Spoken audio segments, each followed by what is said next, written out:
Gagasan perubahan mengedepankan soal kesetaraan, keadilan, dan itu yang terus-menerus kami gaungkan. Itu adalah sesuatu yang menurut saya akan terus kami perjuangkan di dalam proses kemarin, Pilpres maupun ketika Pilkada. Itu agendanya. Dan ketika agenda ini kemudian tidak bisa dijalankan, maka kita akan cari jalur lain untuk bisa menjalankannya. Karena saya yakin bahwa semua usaha yang kita jalani itu usaha yang satu menjaga tata nilai, yang kedua pasti ada hikmah dari semua proses yang kita lewati ini. Apakah kemudian itu salah satu alasan mengapa Anda mempertimbangkan untuk membuat partai politik yang baru? Ya, jadi begini, setelah selesai proses Pilpres, banyak dari pendukung yang kemarin ikut memperjuangkan, yang kemarin mendukung, merasa aspirasi yang mereka miliki untuk perubahan itu tidak lagi dibawa. Kenapa? Karena keinginan untuk melakukan perubahan dititipkan kepada partai-partai, kemudian partai-partai ini tidak lagi berada di dalam posisi perubahan, tapi sudah ikut pada posisi keberlanjutan. Sehingga muncul aspirasi itu kuat. Nah, saya tidak mau gegabah. Saya akan hati-hati, tetapi saya tidak menutup opsi untuk pembentukan ormas ataupun partai. Karena aspirasi itu ada. Kita akan lakukan keseriusan untuk mengkaji, untuk menakar, bukan sekedar karena euforia dari lingkungan sekitar. Ayo bikin partai, ayo bikin ormas, kemudian kita jangan. Kenapa? Karena ini adalah sebuah langkah yang punya tanggung jawab konstitusional, tanggung jawab politik, dan soal kepercayaan dari publik. Karena itu harus dilakukan dengan matang, bukan sekedar euforia sesaat. Momentum penting, tapi kematangan juga penting. Nah, ini yang saat ini saya sedang pertimbangkan dengan serius. Ada beberapa yang ditugaskan untuk melakukan semacam kajian, dan dari situ nanti kita putuskan. Bikin partai ini untuk kendaraan Anies Baswedan berkuasa? Ada aspirasi yang menginginkan perubahan. Dan aspirasi itu kemarin dititipkan ketika kami berkeliling ke seluruh Indonesia. Dan itu ada wujudnya suara, lebih dari 40 juta orang yang menginginkan perubahan.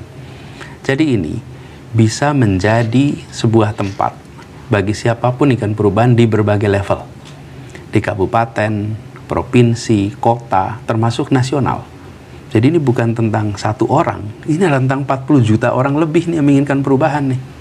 Yang kemarin memang narasinya narasi perubahan. Jadi ketika akhirnya diputuskan untuk ikut partai, atau membentuk partai, atau membentuk ormas, adalah tentang membawa aspirasi ini. Dan dalam sebuah negara demokrasi, itu adalah sesuatu yang sah untuk dikerjakan. Sesuatu yang sah, tapi real politiknya sesuatu yang amat sangat tidak mudah. Butuh uang, butuh pengorganisasian, butuh banyak hal untuk bisa ada partai politik yang bisa berkontestasi. Kalau cuma deklarasi, hey, saya punya partai, itu mudah, Mas Anies. Tetapi untuk kemudian partai itu bisa betul-betul maju dalam pemilu, kemudian menyodorkan gagasan dan menyodorkan orang-orangnya, itu kan prosesnya sangat tidak mudah. Ya. Anda menyadari itu dan tetap mempertimbangkan ini? Tentu. Jadi, kalau kita mau berjuang, ya pasti akan menghadapi tantangan itu. Ketika saya diputuskan untuk menjadi calon presiden, ya konsekuensinya saya harus keliling Indonesia. Saya ketika ketemu dengan jurnalis internasional, ketemu saya, Pak Anies jadi capres Indonesia itu sulit, Pak Anies. Ini ukurannya itu dari Aceh sampai Papua, itu seperti dari London sampai Ankara. Berat sekali buat Anda sebagai calon. Kemudian penduduknya 270 juta lebih. Berat sekali Anda sebagai calon. Ya dia datang dari sebuah negara yang cuma 5 juta, 6 juta. Jadi saya katakan ya memang iya. Karena kondisi kita memang besar seperti ini. Sama seperti pertanyaan Nana tadi. Iya, kalau memang partai politik tentu akan berat. Kenapa? Ini sebuah negeri yang amat luas, penduduk amat banyak, sebarannya luar biasa, dan aturannya mengharuskan ada cabang di mana-mana. Ya itu kenyataan yang harus kita jalani jika rute itu diambil. Jadi, kita ketika memilih sebuah jalan perjuangan, maka kita akan bisa rentang bagaimana kita melewati itu semua dengan sepenuh hati, sekuat tenaga, dengan bersama dengan orang-orang yang memiliki gagasan yang sama. Karena itu saya yakin bila keputusan nanti adalah melakukan itu, saya rasa ada orang yang cukup banyak mau memperjuangkan. Tapi sekarang kita belum putuskan nih. Sekarang dalam fase mengkaji, termasuk mengkaji seluruh beban itu. Itu disadari. Ada katakan momentum penting. Dan dari mulai statement Anda keluar, ini sudah banyak kemudian analis-analis politik yang memberikan saran-saran. Salah satu sarannya katanya momentumnya 20 Oktober ketika pelantikan presiden baru. Kenapa ya? Menantang Anda untuk mendirikan partai itu bersamaan dengan pemerintahan yang baru. Gini, saya belum tahu ya kapan, karena juga saat ini belum diputuskan apakah akan membuat apa tidak. Tapi yang penting bahwa ketika nanti putusannya adalah membuat ormas atau partai, maka ini harus menjadi sebuah gerakan yang baru, yang berbeda. Nah, nanti kapan memunculkannya, bagaimana memunculkannya, nah itu biar dirundingkan sama-sama aja. Oke, Mas Anies, penutup saya mau tanya soal Jakarta sedikit.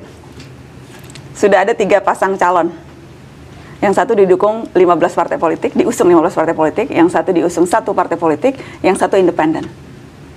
Anda mau tidak berkomentar tentang 3 pasang calon ini? Gini, terlalu awal untuk sekarang saya menyatakan yang mana. Tapi saya menganjurkan kepada rakyat Jakarta untuk melihat satu, rencana yang mereka buat. Apa rencana yang disusun oleh para calon ini?